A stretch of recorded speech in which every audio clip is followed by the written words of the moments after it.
आप सभी का हिंदी ई ज्ञान के इस YouTube चैनल में स्वागत है। आप लोगों को मेरी दूसरी वीडियो का इंतज़ार था, लेकिन पैट की परीक्षा आने के कारण, उसमें अत्यधिक व्यस्तता के कारण मैं आप लोगों को दूसरी वीडियो नहीं भेज पाया। आज पैट की परीक्षा से निपटने के उपरांत समय निकालकर मैं आप लोगों के लिए यह दूसरी वीडियो लेकर आया हूं। तो जहां हमने छोड़ा था पहली वीडियो में, हिंदी भाषा की उत्पत्ति के बारे में हमने आप लोगों को बताया था। उससे आगे थोड़ा और शुरू करते हैं। तो मैंने आप लोगों को उसमें बताया था कि भारोपीय परिवार की भाषा संस्कृत है। संस्कृत में भी वैदिक और लौकिक संस्कृत, उसका हमने उस वीडियो में समय भी बताया था।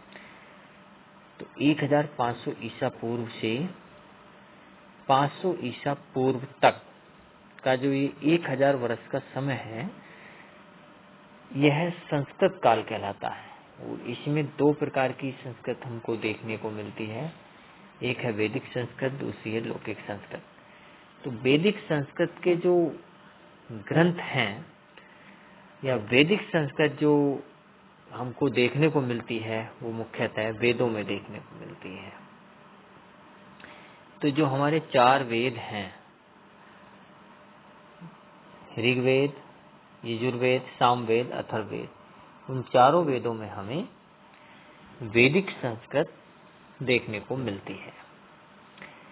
उसके बाद आती है लौकिक संस्कृत, जिसका समय 1000 ईसा पूर्व से 500 ईसा पूर्व तक माना जाता है। लौकिक संस्कृत में जितने भी वेदांग हैं, वेदांग वेदों के बाद लिखे गए ग्रंथ हैं। तो वेदांग जो हैं वो 6 माने जाते हैं, जिसमें प्रथम वेदांग है शिक्षा, फिर कल्प, फिर व्याकरण, शिक्षा, कल्प, व्याकरण, ज्योतिष, छंद और निरुक्त। ये 6 वेदांग हैं। तो इन 6 वेदांगों की रचना लौकिक संस्कृत में हुई है। लौकिक संस्कृत वैदिक संस्कृत से थोड़ा बोलचाल में भी आसान थी, वैदिक संस्कृत से थोड़ा कम संश्लिष्ट थी। वेदांग के बाद फिर आते हैं उपनिषद। उपनिषद में भी लौकिक संस्कृत हमें देखने को मिलती है। 13 उपनिषद मुख्य रूप से माने जाते हैं। फिर आते हैं ब्राह्मण। ब्राह्मण ग्रंथ हैं। तो ये जितने 4 वेद थे, चारों वेदों पर ब्राह्मण ग्रंथ लिखे गए हैं। जैसे ऋग्वेद के 3 ब्राह्मण ग्रंथ हैं, यजुर्वेद के भी 3 ब्राह्मण ग्रंथ हैं। ऋग्वेद यजुर्वेद दोनों के 3-3 ब्राह्मण ग्रंथ हैं। सामवेद के 11 ब्राह्मण ग्रंथ हैं और अथर्ववेद का एक ही ब्राह्मण ग्रंथ माना जाता है, जिसको गोपथ ब्राह्मण कहते हैं। यह आपसे कभी कभी सामान्य ज्ञान में भी पूछ लिया जाता है कि गोपथ ब्राह्मण कौन से वेद के बाद लिखा गया है, किस वेद पर लिखा गया। तो गोपथ ब्राह्मण अथर्ववेद पर लिखा गया। तो यह आपका वैदिक संस्कृत और लौकिक संस्कृत का छोटा सा परिचय था। उसके बाद आती है पाली। पाली का समय मैंने आप लोगों को इससे पहले वाली वीडियो में भी बता दिया था। 500 ईसा पूर्व से पहली ईस्वी तक का जो समय है, वो पाली का माना जाता है। और बौद्ध धर्म की अधिकतर शिक्षाएं पाली भाषा में ही दी गई हैं, और महात्मा बुद्ध के सारे उपदेश पाली भाषा में ही हैं। तो पाली भाषा से संबंधित और जो प्रश्न आपके परीक्षा में बनते हैं, विशेषकर नेट में, तो यह है प्रथम प्रश्न की प्रथम प्राकृत किसे कहते हैं। तो प्राकृत का विकास पाली के बाद हुआ था, तो पाली को प्रथम प्राकृत भी कहते हैं, या इसे देश भाषा भी कहा जाता है। फिर पाली शब्द की उत्पत्ति के विषय में ये विभिन्न विद्वानों के कुछ मत इसमें दिए गए हैं। जैसे पाली की उत्पत्ति, कुछ विद्वानों ने पंक्ति शब्द से पाली की उत्पत्ति मानी है कि महात्मा बुद्ध जो पंक्तियां लिखते थे, तो वो पंक्तियां संस्कृत में न होकर के दूसरी भाषा में होती थी, जिसको उन्होंने पाली कहा। कुछ विद्वान पाली शब्द की जो उत्पत्ति है वो पल्ली ग्राम से भी मानते हैं। पल्ली ग्राम से भी पाली की उत्पत्ति मानते हैं। कुछ विद्वान पल्ली को ग्रामीण भाषा भी कहते हैं, तो पल्ली अर्थात पाली। और कुछ लोगों का मत है कि पाटलिपुत्र जो मगध की राजधानी थी, जिसको वर्तमान में पटना के नाम से जाना जाता है, तो इसके जो आसपास की भाषा थी वो पाली मानी जाती थी। तो ये अलग अलग विद्वानों के पाली भाषा की उत्पत्ति के संबंध में अलग अलग मत हैं। अब इससे आगे देखते हैं हम।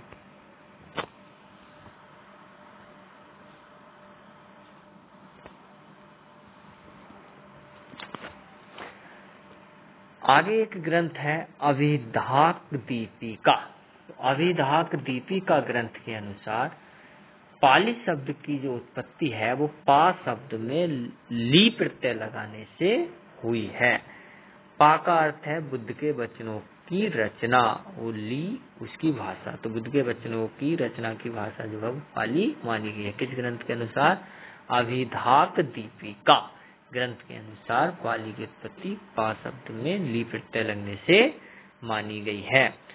अब जो सिंघल द्वीप था पहले, जिसको वर्तमान में श्रीलंका के नाम से जानते हैं, आप लोगों ने भारत के मैप में देखा होगा, तमिलनाडु से नीचे को एक देश है श्रीलंका। तो श्रीलंका में पाली भाषा को मागधी भी कहते हैं। तो किस देश में पाली भाषा को मागधी कहा जाता है? श्रीलंका में मागधी भी कहा जाता है। जैसे संस्कृत का व्याकरण व्यवस्थित तरीके से ऋषि पाणिनि ने लिखा, वैसे ही पाली भाषा का व्याकरण व्यवस्थित तरीके से सबसे पहले कात्यायन ने लिखा। तो यह भी आपका एक प्रश्न हो जाता है कि पाली का व्याकरण किसने लिखा? तो पाली का व्याकरण लिखा बच्चों कात्यायन। इसके बाद पाली को प्रथम प्राकृत भी कहा जाता है या बौद्ध प्राकृत भी कहा जाता है। ये मैंने आपको पहले भी बता दिया था इससे पीछे वाले पृष्ठ पर। अब आती है आपकी प्राकृत भाषा। तो प्राकृत का समय 1 ईस्वी से 500 ईस्वी तक माना जाता है। ये ईसा पूर्व लिख दिया है, ईसा पूर्व गलत है, ये है आपका 500 ईस्वी। ईसा पूर्व नहीं पढ़ेंगे, यहाँ पे इसको ईस्वी पढ़ेंगे।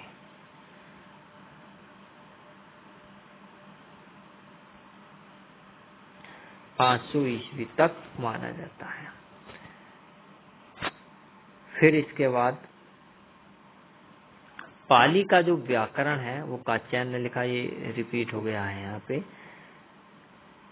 फिर आती है प्राकृत, 1 ईस्वी से 500 ईसा पूर्व। ये गलत लिख दिया है, इसमें 2 बार लिखा हुआ है, इसको ईस्वी पढ़ेंगे 500 ईस्वी तक।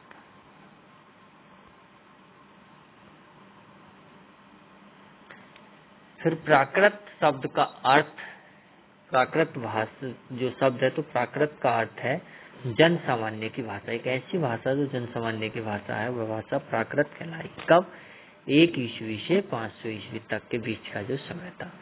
प्राकृत को जो है संस्कृत की सेविका भी कहा जाता है। यदि प्रश्न आता है कि किस भाषा को संस्कृत की सेविका कहा जाता है, तो प्राकृत को, पाली को नहीं कहा जाएगा, अब फ्रेंच को नहीं कहा जाएगा, केवल प्राकृत को कहा जाएगा।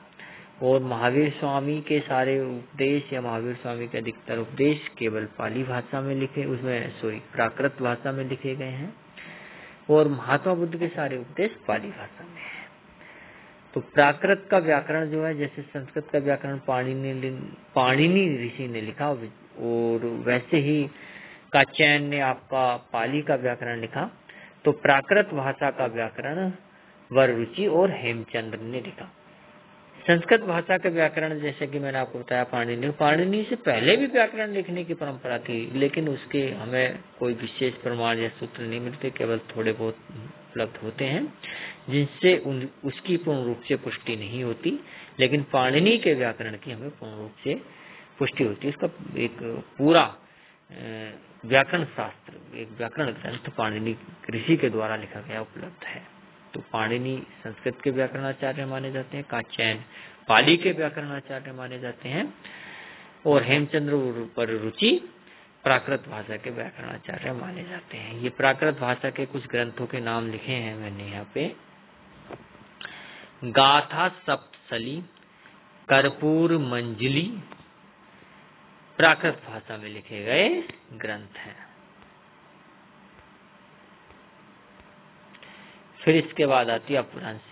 5500 ईसा पूर्व नहीं है, यहाँ पे आपको करना है ईस्वी। 500 ईस्वी से 1000 ईस्वी तक का समय ये आपका माना जाता है अपभ्रंश। अपभ्रंश का मतलब होता है पतित या च्युत या गिरा हुआ।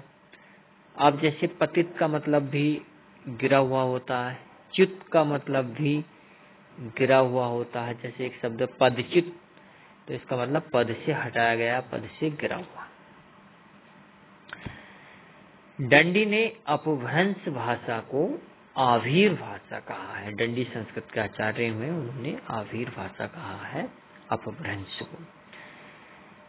कुछ ही अपभ्रंश की रचनाएं हैं, जैसे पौंचरे हुए स्वयंभू की रचना है, अपभ्रंश भाषा में लिखी गई है। पुष्यदंत का महापुराण अपभ्रंश भाषा में लिखा गया है। राम सिंह का पाहुण दोहा अपभ्रंश में लिखा गया है। और जैन